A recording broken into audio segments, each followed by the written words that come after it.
I ride my bike to work almost every day the weather allows, and this story blew even me away.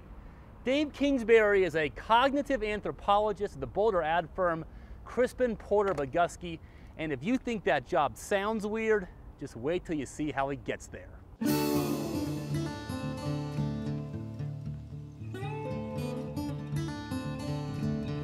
Dave Kingsbury, whose bike is that? Is just like every other working dad.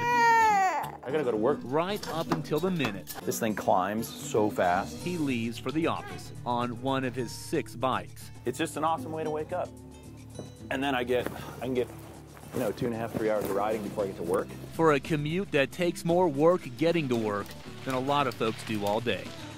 There is an upside. His rush hour is packed with wildflowers, and the only traffic is trees. Which sort of blunts my stress a little bit, so then when people are like, ah! The downside is that he lives in Nederland and he works in Boulder, and there's only one time he gets off his bike, and that's when he meets his friend Christian. It's only 500 vertical feet. Packs his bike in a canoe. And you probably want to move those packs. And paddles across the Gross Reservoir, they call it.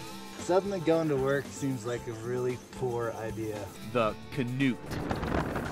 By the time they're back on the road, they're only halfway done, flying down the Boulder Canyon. We're professionals, don't worry.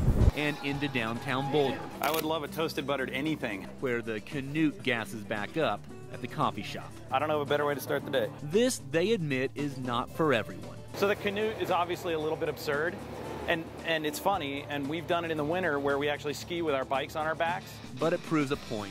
No office is too far away to bike to work. Start easy. Like, shoot for once a month or once a week. It's only a matter, bikers say, of switching gears. Just look at your trip between your house and your office as kind of an adventure.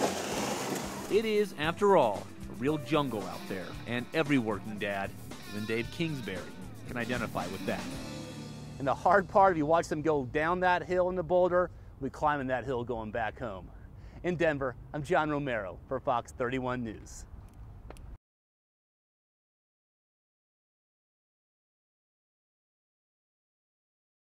Now, this was a very fast-moving fire because of the wind, and people living in the area didn't have time to think. They just had time to run. Fox 31's John Romero is live from Dakota Ridge subdivision with more. John?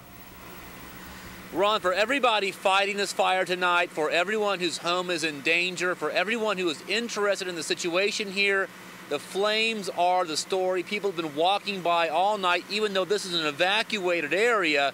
Take a look at the flames. We'll show them to you now. They are still burning here. They have died down somewhat, and they have been burning since the middle of the afternoon. Holy cow. I mean, it's just unbelievable. Whipping winds and swirling fears in Boulder tonight as flames light up the sky. It's an inferno. Yeah, it's an inferno coming over the hill. And homes like Becky's hang in the balance less than a half mile from the fire lines. The flames are leaping over the hill. Of course it's frightening. Pretty nuts flames coming down the mountain. It looks like I don't know, just like a firestorm, I guess. As the blaze inched closer to the deserted Dakota Ridge subdivision, evacuees wanted to see the fire for themselves. It's scary. That's what it is. Even if there was little to do but wait and worry. I was working on a house up there, and the officer knocked on the door and told us to get out. Evacuation started before 3 this afternoon. Just a lot of smoke. 2 separate fires whipped by gusting winds threatening 2 neighborhoods, destroying 3 houses and a farm. It's just after 4 o'clock in the afternoon. The winds are absolutely whipping through North Boulder County. We have 2 separate fires right now, one east of Highway 36, burning right now very big, one to the west of Highway 36, burning up into the mountains. I just feel really bad for the people in the line of that fire. Is your house going to be okay, you think? Unless the wind changes. If the wind changes, all bets are off. Barry Robertson left his home but couldn't take his eyes off it. A neighbor described it as lava flows. A fire tonight as breathtaking as it was terrifying, making natural disaster a spectator sport. Look at the size of those flames. All eyes tonight on the fire, but everybody's minds on the wind. Right now the wind has died down a little bit, and consequently the fire has laid down a little bit out here, but it could be only a temporary reprieve. everybody hoping these winds stay low and they can get back in their houses tonight. Ron. Hey, John, you talked about the winds. You were up there all day. Have they significantly died down tonight, or is it just a sense that they're not gusting like they were this afternoon? They have died down a lot, Ron. I can tell you right now, they're not blowing that hard. It could be a reprieve. They could kick back up. You get the sense, though, they have the capacity to get high again, but right now you got quite a bit of a lull out here, and like I said, the fire is laying down a little bit, too.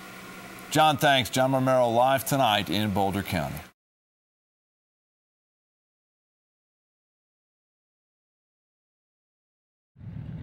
I put it up every day. 60 years of running up the flag. That ain't going nowhere. 60 years of waiting. That bottom is getting tore up. But today, Loopy Vigil will tell you. We drive this all the time. Today is different. 84 yesterday. I told him he's an old man now. The day the World War II veteran, there's my name, the Purple Heart recipient, the cancer survivor, does the one thing he has never done before. And I'm right there. He officially graduates from high school. He has been wanting this day probably most of his life. Like so many of his greatest generation, when Loopy Vigil shipped off to fight in the Pacific in 1943, he left everything behind, including school. And by the time Loopy Vigil got back, he already had a job fixing highways for the state of Colorado. He got a GED in the 1970s to get a promotion, but it always ate at him. He just didn't have that diploma. Something that I could do. Me out of my heart. Lori Lozano, his daughter, decided to do something about it. I wanted to see my dad happy. She requested and got a paper diploma in February, but Loopy never got to hear his name called. Oh, I want to hear it. That makes my day. That's what I wanted. The man who sailed across the world to fight for his country never got to walk across the stage. If you're going to go out celebrating tonight, you be safe and get home at a decent hour. Until today. Private First Class Loopy Vigil with an honorary degree. Private First Class Loopy M. Vigil with his Highland High School diploma. From the same school he left in 1943, it brought the crowd to its feet. It might just bring tears to your eyes. It's just kind of pride, like we're proud of him and so glad to share it. That meant everything to him, just having that diploma to prove that he's a man. 84-year-old Loopy Vigil, Highland High School class of '09, living proof no dream is ever too old to come true, no soldier so old that their sacrifice is forgotten. Can I have a hug? Even if the payback takes 60 years. Thank you.